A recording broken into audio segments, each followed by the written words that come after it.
Coastal Heritage Society has an enormous collection of over 50,000 objects. The employees took a couple of those objects out of the collection and brought them to Antiques Roadshow to see what they had to say about them.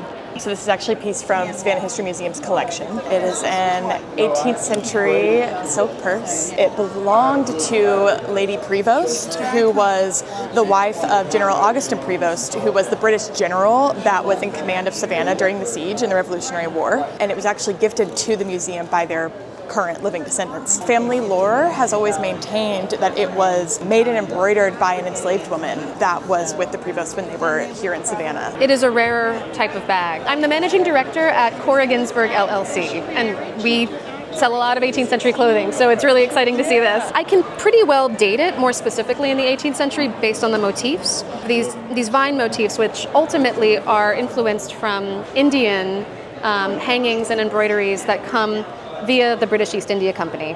I'm going to guess the age to be about 1780. The size tells us that it is what you would call a work bag.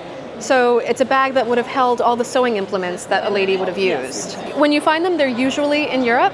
We have a really, really light, wonderful silk, really, really delicate, just a plain woven silk, and it's all embroidered in silk with dyed silk ribbons. The edging is actually a silk bobbin lace. Handmade lace at this period is one of the most expensive things you can buy, if not the most expensive, valued higher than gold.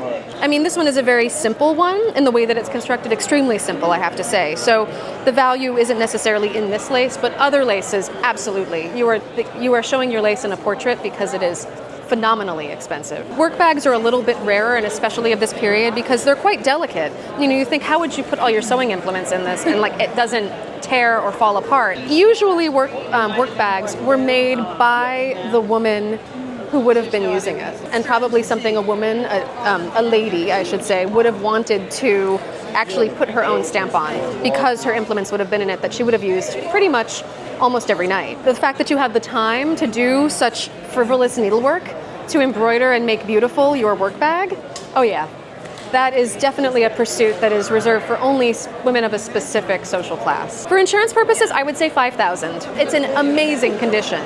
Now, the more I look at it, the more I think I should keep upping the value because it's so nice. I'm not even kidding.